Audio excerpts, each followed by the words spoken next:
I believe that we can be known as the hub of inclusive innovation. And I think it ties into our legacy, our heritage, not just in the civil rights movement, but just Birmingham's founding. Literally a city that exists because of a geological anomaly. All the ingredients that you need for steel are in close proximity, and that happens nowhere else on earth. And then to somehow take that and lead the nation in figuring out how we do this thing called a multicultural democracy. I think so much of it is just showing up and knowing that we deserve to be in those spaces. Hello, I'm Angela Abdul-Rashid, your host for the Prosper Connector podcast. This is a place where information is shared, connections are made, and great Birmingham stories are told by great Birmingham people.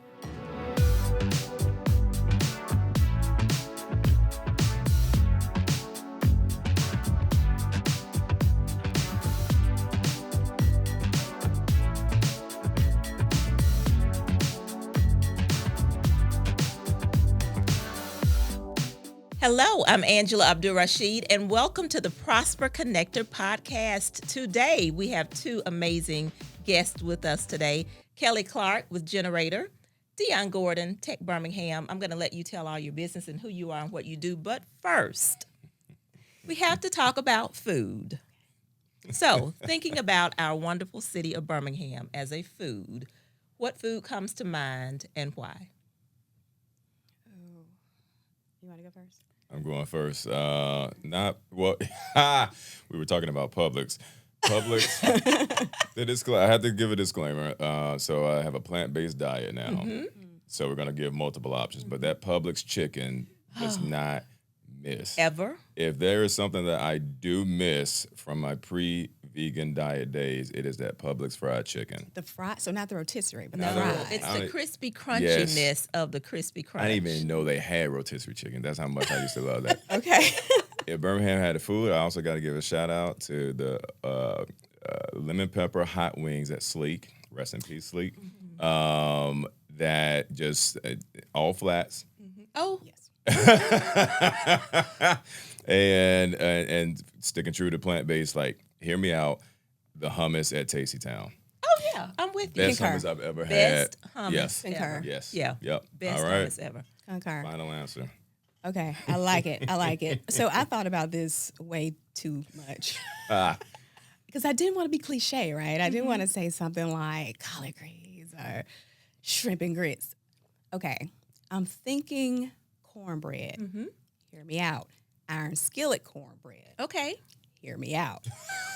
It is my fundamental belief that one can only make good cornbread if one has insider knowledge of the cornbread. It's also my fundamental belief that one cannot fully appreciate Birmingham unless they come here and have insider knowledge about Birmingham. I love that. Okay. No jiffy. I love that. Oh, absolutely. No jiffy. Yeah. Yeah, real deal, not filtered. I love it. I love it. So, food aside, you all are what I would call the gurus when it comes to the world of tech. I have seen and watched both of you really be a shining light to us locally and nationally as well as to what we have to offer.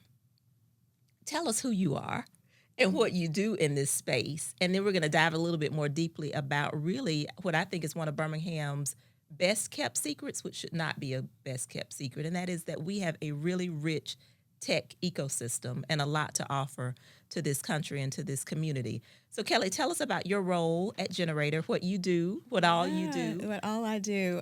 So Kellie Clark, if we have not met, originally from Birmingham, West Side, Best Side, Inslee, Bellevue Heights. Yes. West Side. Moved away I was in the Northeast and we were in the Midwest, came back in 2015.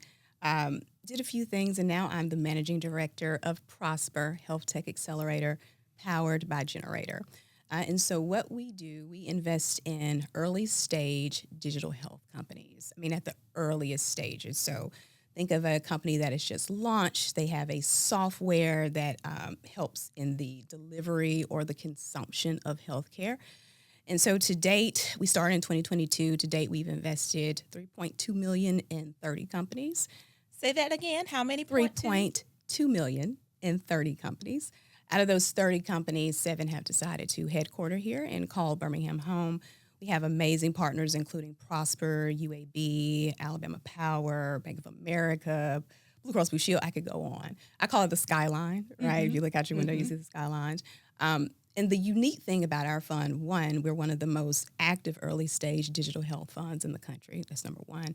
And number two, we have one of the most diverse portfolios. So women and people of color, that's our majority focus companies that are led by those two groups. They're the first among equal in our fund.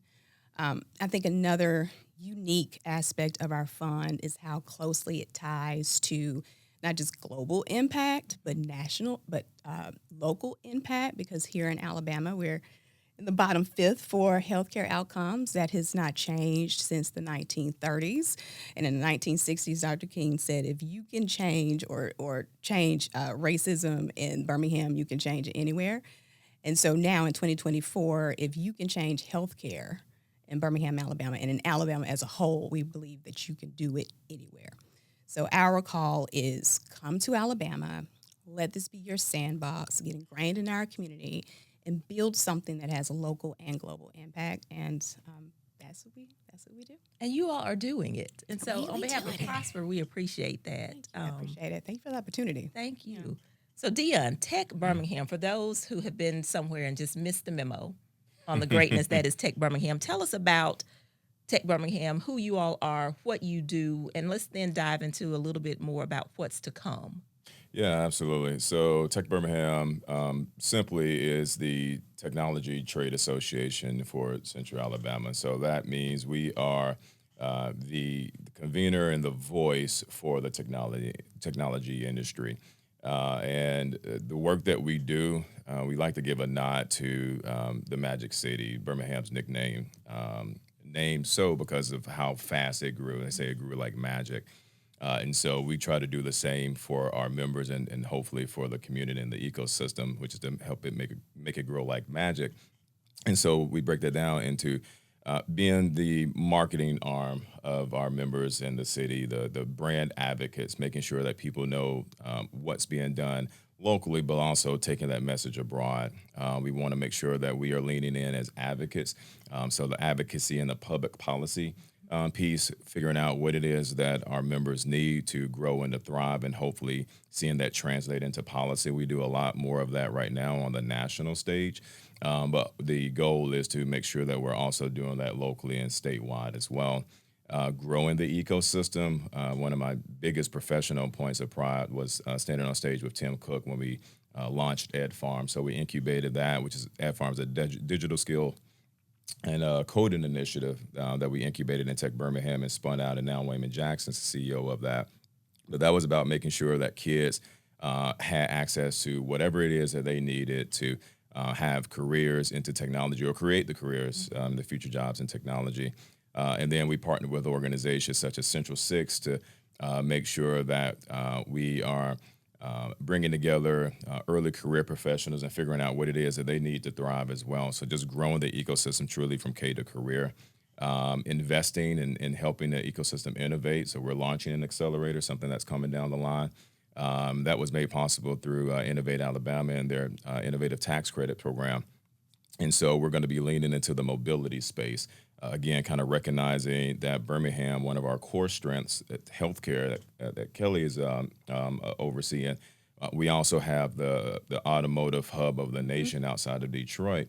But you drill up into the mobility sector, now you're talking aerospace, you're talking maritime, you're talking supply chain and logistics. And so by launching that, hopefully it can serve as a beacon to make sure that the state is in line with where it needs to go in the future based off of its current strengths. And then the last part is community.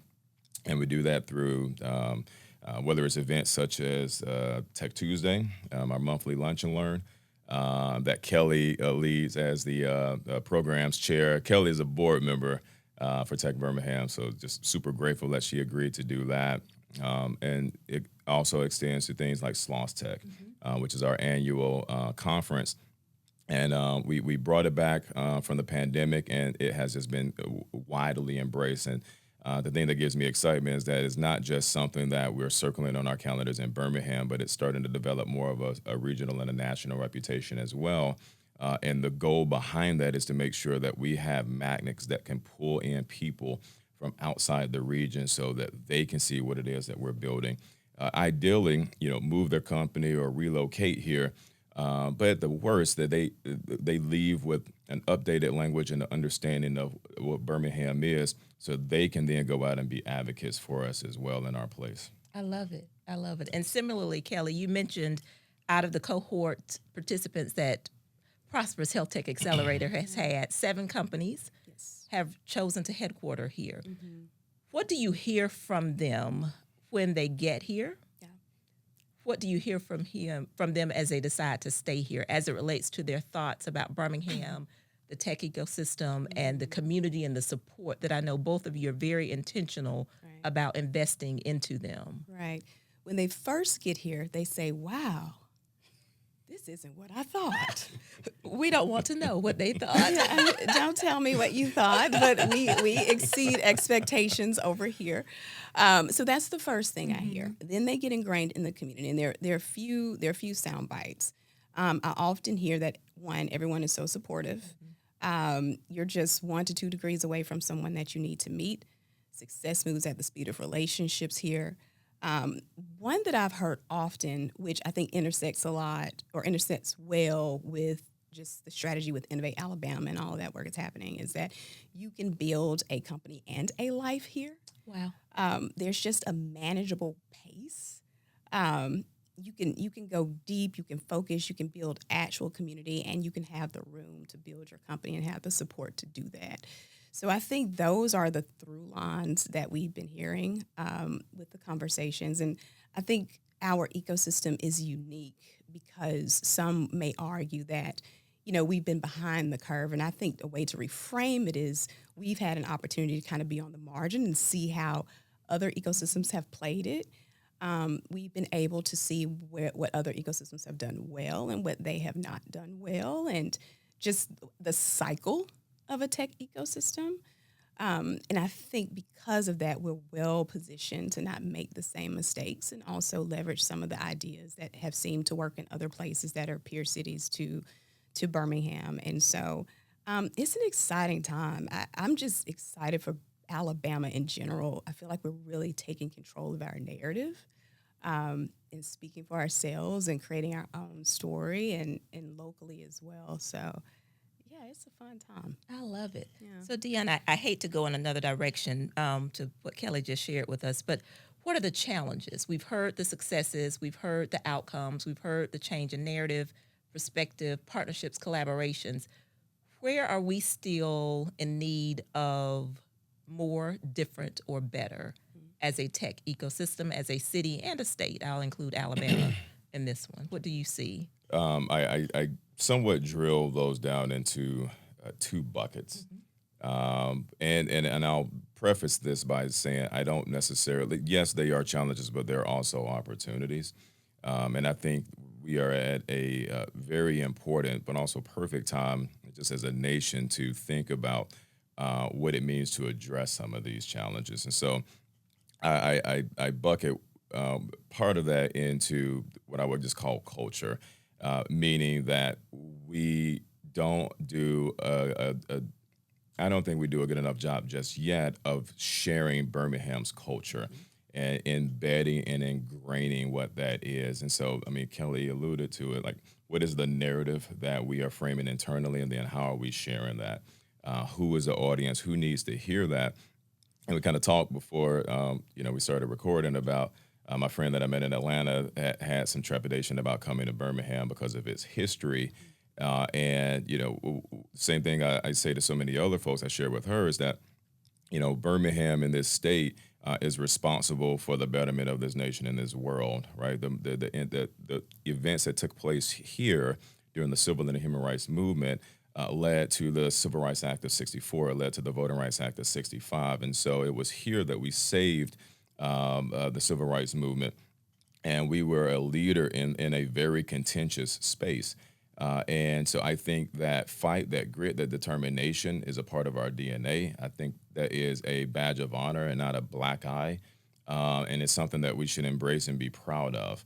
And I think once we start to update our language and to reframe what our position and our place in that, a lot that will resonate with a lot more people. People want to be associated with triumph, not just tragedy. And so, and also kind of looking at how we embraced our leadership role back then, I think is an opportunity for us now to say we're going to take a leadership role in creating models and opportunities and pathways for people to have careers into technology and to build these innovation economies with people and not on their backs. And I think if you look at many other boom towns that have kind of ridden this tech wave, it seems more often than not to come at the expense of communities that were already there. Right. And I think it would be a betrayal of our legacy if Birmingham followed that same model. And I don't believe this is something that I just buy into. I think it is a sentiment that is shared by leaders across the board. And so whether it's from the mayor on down, whether it's regional leadership and state leadership, I think we recognize the importance of making sure that we are painting a better and a more inclusive model. And we also have the added benefit of being home to the most HBCUs than any other state. Yes. And I see HBCUs playing a critical role in figuring out what the future of society is. How do we educate and prepare kids, again, not just to fill the jobs of the future, but to create the jobs of the future as well.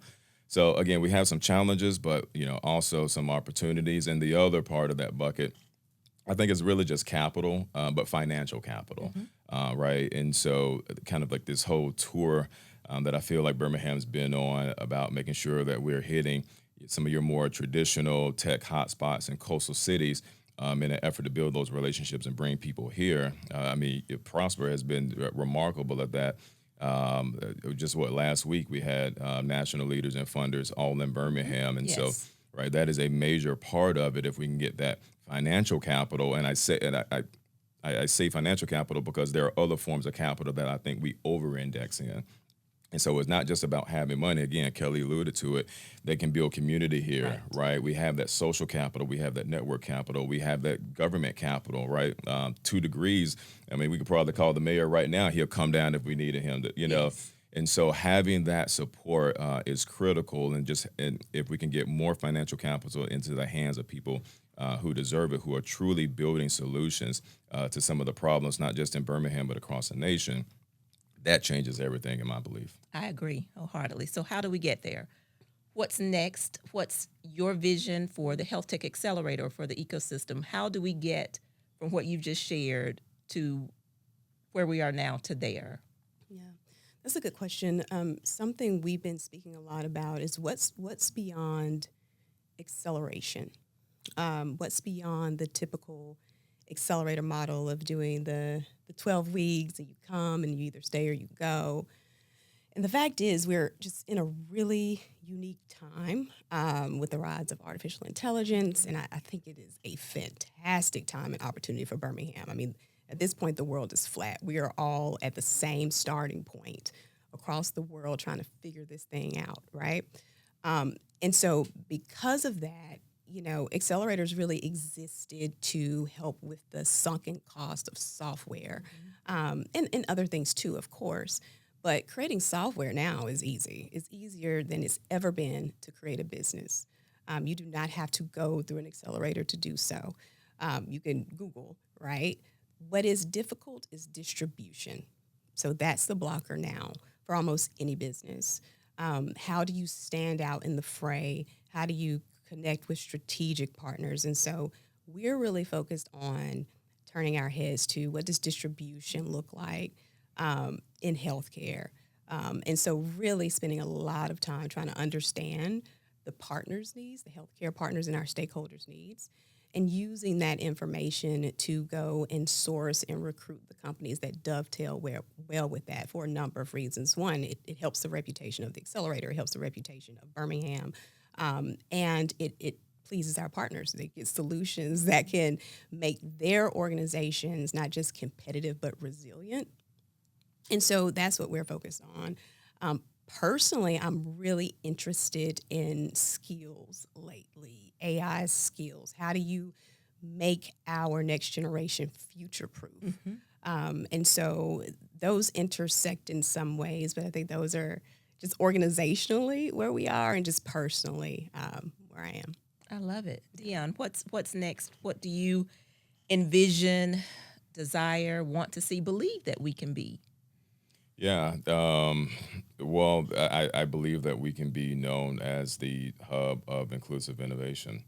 Again, I think it ties into our legacy, our heritage, not just in the civil rights movement, but just Birmingham's founding. Literally a city that exists because of a geological anomaly, right? There's a special story, right? That all the ingredients that you need for steel are in close proximity, and that happens nowhere else on Earth. And then to somehow take that and lead the nation in figuring out how we do this thing called a multicultural democracy.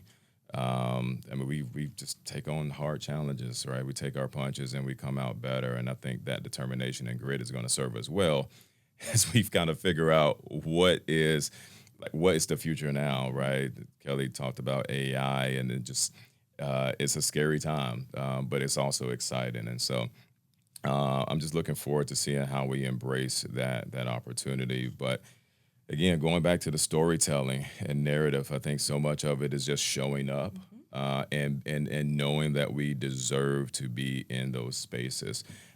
So, whether it is at CES for folks who are in consumer electronics, whether it is at South by Southwest, and I love the fact that Birmingham is starting to have a much greater presence at that festival now. And for folks who aren't familiar with South by, they call it like spring break for venture capitalists, right? But it's about film and arts and technology. It is the epicenter of all things creative for that week.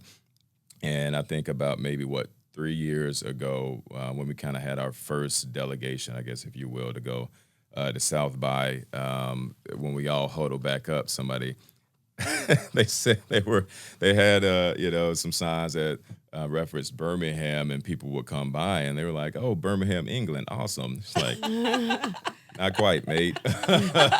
So, that's how divorced Birmingham's reputation was from like innovation and technology. But the very next year, people knew about us. We actually, under Maria Underwood's leadership, Birmingham Bound at the time had a Birmingham House. That we invited ecosystem leaders and venture capitalists to come and experience Birmingham. The idea being that if it's hard to get them to come to Birmingham, we're going to take Birmingham to you. I love it. So that was the whole plan, and again, that's been paying dividends. So it seems simple, but so much of it is just embracing the narrative and then shouting it from the mountaintops. Well, we appreciate both of you for doing just that. Your work speaks volumes, literally. And I'm just grateful for you all leading the way in this very important work that you do, and for the people that benefit from it here locally, but those that get to experience the magic of the Magic City because of the work that you all do in the tech ecosystem. So thank you so much, Kellie, Deon, for being here. We look forward to having you back and for more to come. Absolutely. Thank you. Thanks for having us. I'm Angela Abdur-Rashid. Thank you so much for joining us for this episode of the Prosper Connector podcast. Be sure to subscribe to our YouTube channel and follow us on all your streaming platforms at Prosper BHAM. That's at Prosper BHAM. And while you're at it, visit our website at www.prosperbham.com. We'll see you next episode.